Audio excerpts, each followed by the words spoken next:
Welcome to the Locked On Titans podcast. I am your host, Tyler Rowland. Titans fans, the Titans were able to defeat the Washington Commanders 21-17 on Sunday. I want to look at some numbers that stuck out to me coming out of that matchup first. We're going to look at the struggles of the offensive line, and I'll explain why the Titans coaching staff did very little to help them out. Then we'll continue looking at the offensive decisions. We'll look at some personnel problems that the Titans continue to have throughout the season. And then finally, I'll explain to you why Ben Jones is clearly the best free agent signing in Jon Robinson's tenure with the Titans. So all of that and more on today's edition of the Locked On Titans podcast.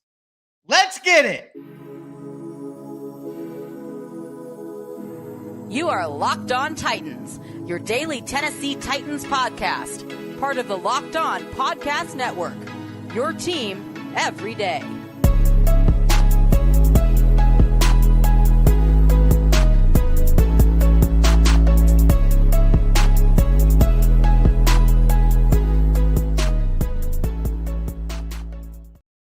Titans fans, thank you for joining the Locked On Titans podcast. We're going to break down the Titans win over the Commanders. Doing it by the numbers, though. I got some data points I want to go over with you guys that really tell a story. Before we get into today's show, I want to let you know that today's episode is brought to you by BetOnline. BetOnline has you covered this season with more props, odds, and lines than ever before. BetOnline, where the game starts. Also want to thank you guys for making the Locked On Titans podcast your first listen every day. If this is your first ever listen or you just haven't subscribed yet, make sure that you do for Monday through Friday, free Tennessee Titans content all year round on all platforms, including the Locked On Titans YouTube channel. Make sure you subscribe there, smash the notification bell, and throw a thumbs up on the video if you're excited for the Titans to get healthy during the bye week. I'm going to dive right into this game by the numbers. And let me go over one thing that's really, really frustrating for me.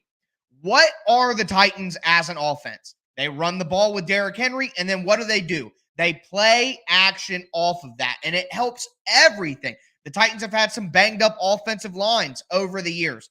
Play action helps the offensive line. That is a tried and true, old-as-time adage.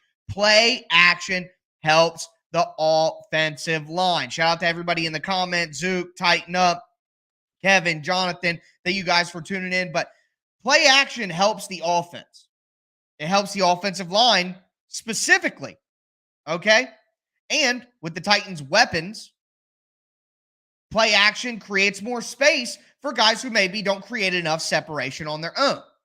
So the run game and play action off of it is everything that the Titans do, and it helps everybody when they do it. We talk about the Titans' play action rates after certain games and why the offense looked solid because there was play action. The Titans had a 16.1% play action rate in this game against Washington. So not only was the offensive line struggling with 13 quarterback hits, there's some numbers for you. 13 quarterback hits. Shout out Titan Anderson, my guy. But the Titans play action 16.1%, which is one of the lowest totals of the entire Mike Vrabel era with the Titans. So while the offensive line was struggling, and yeah, sometimes it's just a one-on-one individual loss, and whether the Titans play action or not, they might be in some trouble. But to only play action 16.1% of the dropbacks, that's terrible for the Titans. They're never going to have a great offensive performance when you're setting your team up for failure.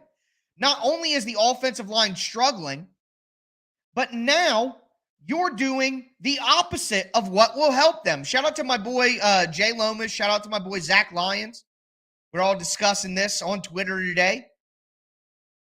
So not only is the play action percent just downright despicable on its own to go along with the QB hits, but look at the numbers here.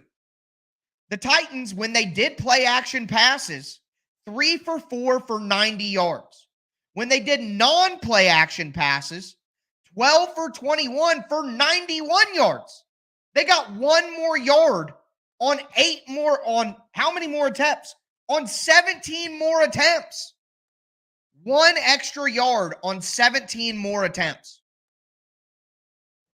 Why are the Titans doing regular drop back non-play action passes when the offensive line can't block a soul? The Titans offensive line played bad, but the coaching staff hung them out to dry by getting away from what they do best. Outrageous. Outrageous that the Titans play action rate would plummet when the Titans offensive line is having trouble in pass protection. When you play action, you have a better chance of hitting on a 3-route play where you can leave in 2 extra people to help block. If your offensive line is struggling, you need to lean into play action more, not less. Outrageous stuff from Todd Downing and the offensive coaching staff. Not only that, but the screen game. I think it was the Titans' very first drive. The Titans had 2 screens, the big one to Derrick Henry for 24, and then the Hilliard touchdown. The Titans were 3 for 3 for 35 yards and a touchdown on screens. After that first early drive with 2 excellent screens that led to a touchdown, how do you only call 1 more screen the rest of the play when the pass rush for the Commanders is all over you? How do you slow down a pass rush? The screen game. These are common, known, historical ways to help out poor pass protection offensive lines. Screen game will slow down the aggressiveness of the defensive line, and the play action pass game will get guys more separation and allow you to keep more guys in to help block. The Titans said, we could run screens more, we could play action more. How about we abandon that completely since Ryan Tannehill's getting hit 13 times? It's mind-blowing. It's mind-boggling what they're doing. It doesn't make any sense. So, yes, individually, execution-wise, the Titans' offensive line did not play well yesterday. But, dear God, the coaching staff did the opposite of what they should have done to help them out in that game. Perplexing, confusing, don't really understand what conversations are going on. I can't figure it out. But there are more issues with the offense, and personnel has been a problem throughout. I'm going to dive into some personnel issues the Titans have. We are sold a bill of goods as Titans fans that this offense doesn't go after more explosive playmakers because they don't fit the scheme, because the Titans need people who are willing to block, right?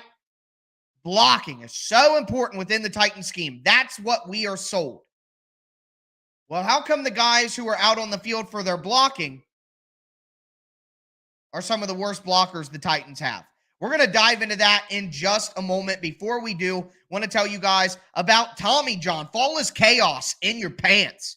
You're overheating 1 second, you're freezing the next. To be ready for anything, you need underwear that can handle everything. It's time for Tommy John underwear. Name a problem with other underwear. Tommy John has solved it. Tommy John's breathable, lightweight fabric is 4 times as stretchy as competing brands. They come with a no wedgie guarantee thanks to a non-rolling waistband and legs that never ride up. Plus, they feature a horizontal quick draw fly. The hammock pouch supports and stops the awkward swing and slap, giving everyone something to be grateful for. With 17 million pairs sold, people love Tommy John underwear. That's why Tommy John doesn't have customers. They have fanatics. Me personally, I got thick thighs, and I'm not ashamed of it. But the underwear, they like to ride up. Tommy John doesn't do that, and it's one of those things that you just can't fully appreciate until you put them on. Go to TommyJohn.com/LockedOn right now for 20% off your first order. That's 20% off at TommyJohn.com/LockedOn. TommyJohn.com/LockedOn. See site for details.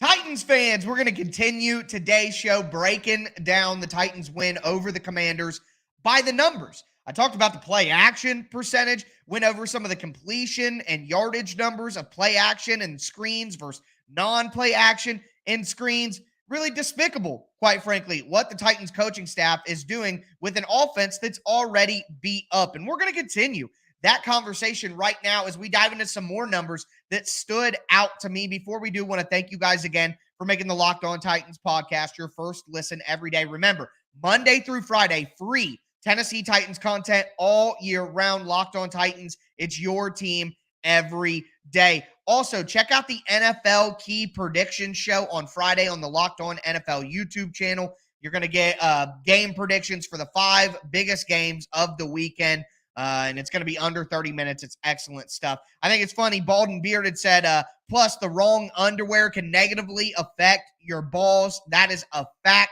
The Titans coaching staff put the offense in a bad position. Never put your balls in a bad position. Check out Tommy John underwear, TommyJohn.com/locked-on. But had to take advantage of that excellent comment from Bald and Bearded and turn it into a little promo for Tommy John. But anyways, moving forward here. So something that popped out to me from a numbers standpoint, looking at run blocking grades per Pro Football Focus on the Titans offensive side of the ball. You know who 3 of the lowest rated run blockers of the week were? Jeff Swaim, Cody Hollister, and Nick Westbrook-Akina. Cody Hollister and Nick Westbrook-Akina had the lowest run blocking grades of anybody on the team. The offensive line struggled, and somehow Hollister and NWI found a way to have lower run blocking grades. Hollister had the lowest at 43.4. NWI was just barely above at 43.9. Jeff Swaim had a 50.1 run blocking grade. Here's my issue here. I am sold a bill of goods by the Titans organization.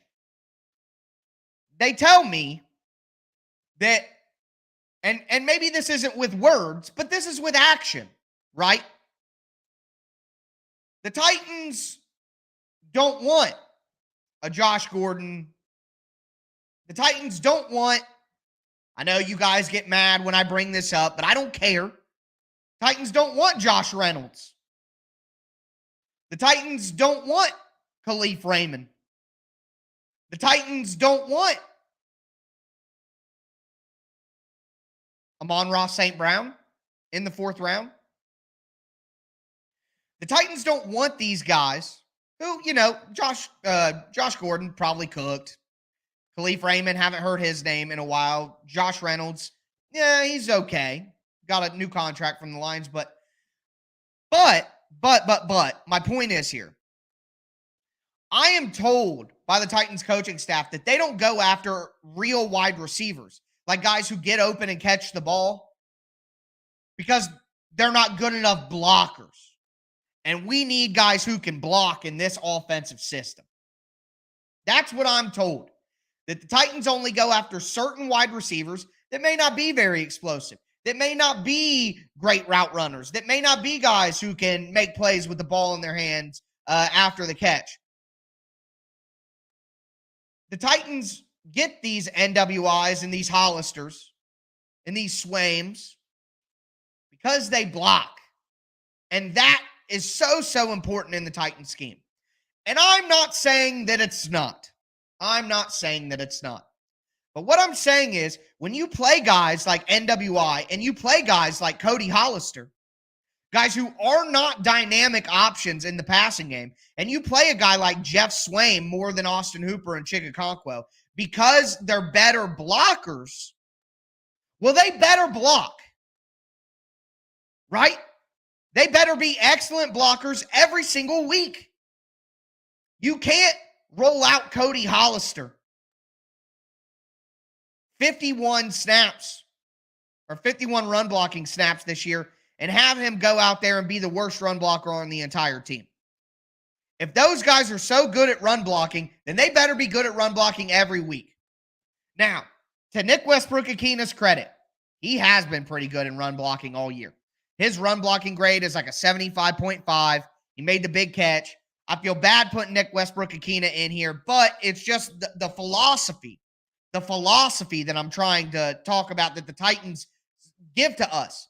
The organization tells us we would rather have a Cody Hollister over a Josh Gordon. We would rather have a Cody Hollister over a Josh Reynolds. We would rather have a Cody Hollister over a Reggie Roberson or a Mason Kinsey or on and on and on, because Cody Hollister is going to block.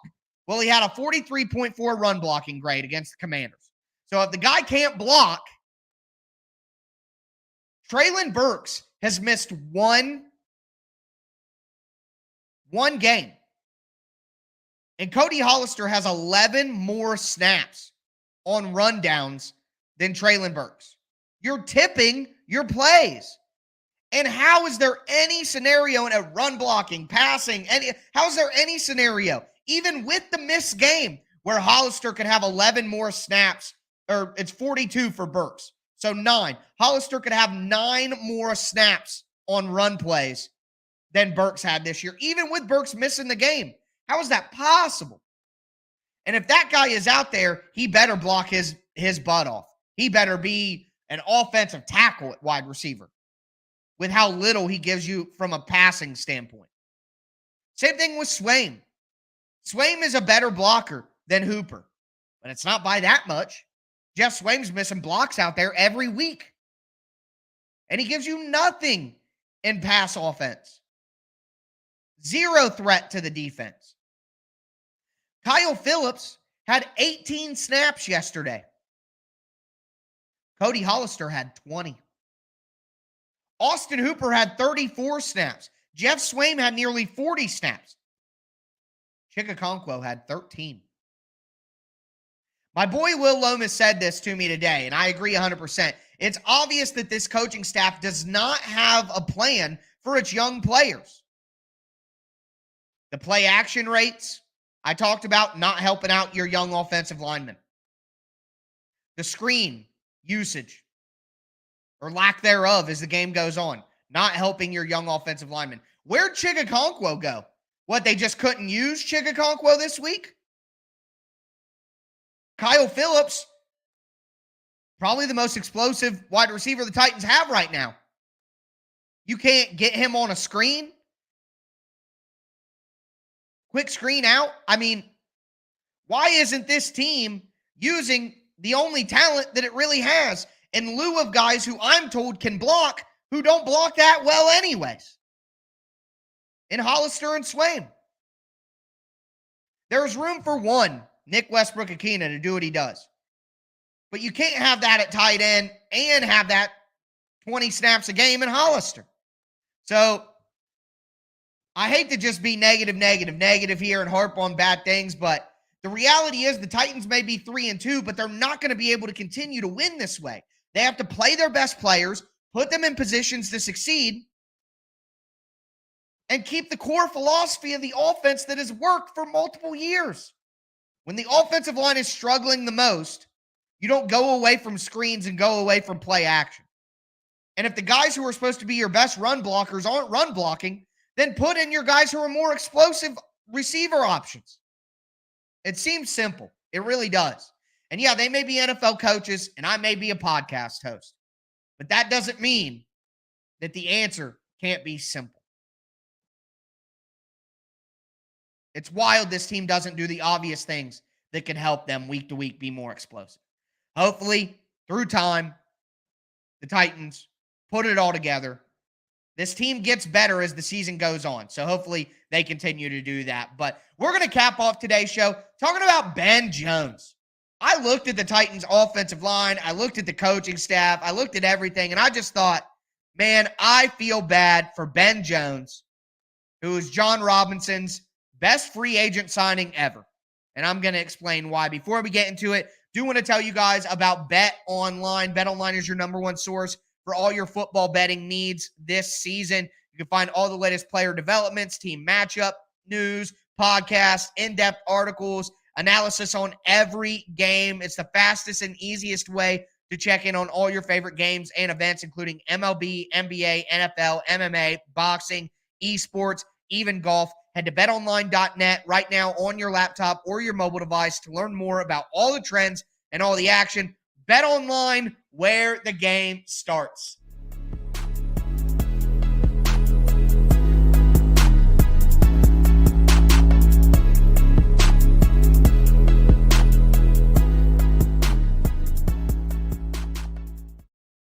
Titans fans, we are going to cap off today's edition of the Locked On Titans podcast. We've been looking at the win over the Commanders through the numbers, and quite honestly, just some things that pop out to me that give me concern for the Titans going forward, because unfortunately, they're not going to be able to play a team as bad as the Commanders every single week. But before we continue the show and talk about Ben Jones, just want to thank you guys again for making the Locked On Titans podcast your first listen every day. Make sure you subscribe on whatever platform you do stream for Monday through Friday. Free Tennessee Titans content all year round. But diving back in here, Ben Jones. So as I rewatched the game, as I looked at, the pass blocking grades, the quarterback hits, the sacks, the play action rates, all of that, I looked at Ben Jones. So Ben Jones was signed as a free agent to the Titans in 2016. Jon Robinson came in, and the first thing he did was steal Ben Jones from Houston.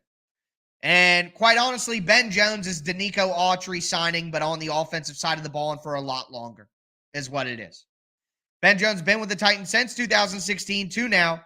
He's played 16 games, 16 games, 16 games, 15 games, 16 games, 17 games last year. He's played all 5 games this year. He's lost Taylor Lewan. He's lost Roger Saffold.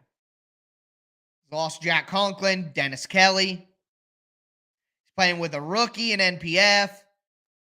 Hell, yesterday, Nate Davis is out. He's got Dylan Radins. Aaron Brewer, who's just way too small to be a starting offensive lineman in the NFL. That's just the truth, especially not at center. And then Dennis Daly at left tackle, Jeff Swaim at tight end. Looking out at wide receiver, seeing Cody Hollister, Des Fitzpatrick, Todd Downing calling plays. And you just feel bad for Ben Jones, man. The dude is such a warrior. He's so tough. And the number that sticks out to me is Ben Jones was by far the best offensive lineman that the Titans had yesterday. He's been the best offensive lineman the Titans have had all year. Since 2018, Ben Jones has had less than 4 penalties every year. He's only had 2 false starts ever as a Titan. In week 5, he had a 73.9 overall grade, 72.8 in pass blocking, 72.2 in run blocking. Just solid, just consistent. This year, he's got the best run blocking grade on the team at a 77.5. And among starting offensive linemen for the Titans, he's 3rd in pass blocking grade at 71.5. He's behind Nate Davis and Taylor Lewan if you want to count him. So if you're looking at Titans starters right now, he's got the 2nd best pass blocking grade and the 1st best run blocking grade. He is the best free agent signing Jon Robinson ever made. Danico Autry has been good. No lie. No lie, but Danico Autry showed up last year and this year. Ben Jones was like the first free agent signing Jon Robinson made. He came in and he said, we got to shore up this offensive line. I'm getting Ben Jones from Houston. It made the Texans weaker, and it made the Titans stronger. And Ben Jones has been a stalwart at the pivot for the Titans since he was signed. Durable, reliable, slamming pies in people's faces on their birthdays. Everybody talks about how great the Titans' offensive line group is, how good of a group they have in the locker room. Well, most of that comes from Ben Jones. It's not Taylor Lewan. Taylor Lewan rubs people the wrong way. Yeah, he's a fun guy, but he rubs people the wrong way. He got in a fight with Jamarco Jones in practice earlier this year. The guy that everyone loves and trusts and is the anchor of that core unit is Ben Jones. And to see him, Ben Jones is like the Will Smith meme when all the furniture is out of the living room. That's how I feel watching Ben Jones right now. Try his best to pull this offensive line along. everything about the team that Ben Jones was a part of is kind of falling away now. And he's just there giving his best every single week, being the best offensive lineman the Titans have, the most underrated center in the NFL. So I just wanted to take some time here at the end of the show to shout out Ben Jones, because he's the best free agent signing Jon Robinson ever made. And I'll stand on that. But going forward, tomorrow's Rewatch Wednesday, I'm going to be breaking down the tape, diving into the film, telling you guys what I saw from the offense and defense. On Thursday, it's not going to be crossover Thursday, so we're going to dive into where the Titans stack up in the NFL statistically. Third down percentage, red zone percentage, passing offense, running offense, defense, all of that. We're going to dive into that. Friday, it's going to be a mailbag episode, so send in your guys' questions to me as a 5-star review on Apple iTunes. You could send them to me on Twitter at TicTacTitans as well. And then next week, we're going to be diving into what lies ahead for the Titans and some other things I want to get into. Biggest surprises so far this year. A lot of content coming up. Remember, Monday through Friday, free Tennessee Titans content on all platforms all year long. Make sure you're subscribed to the Locked On Titans podcast. That's going to do it for me today, though, folks. As always, I am your host, Tyler Rowland, and this was Locked On Titans.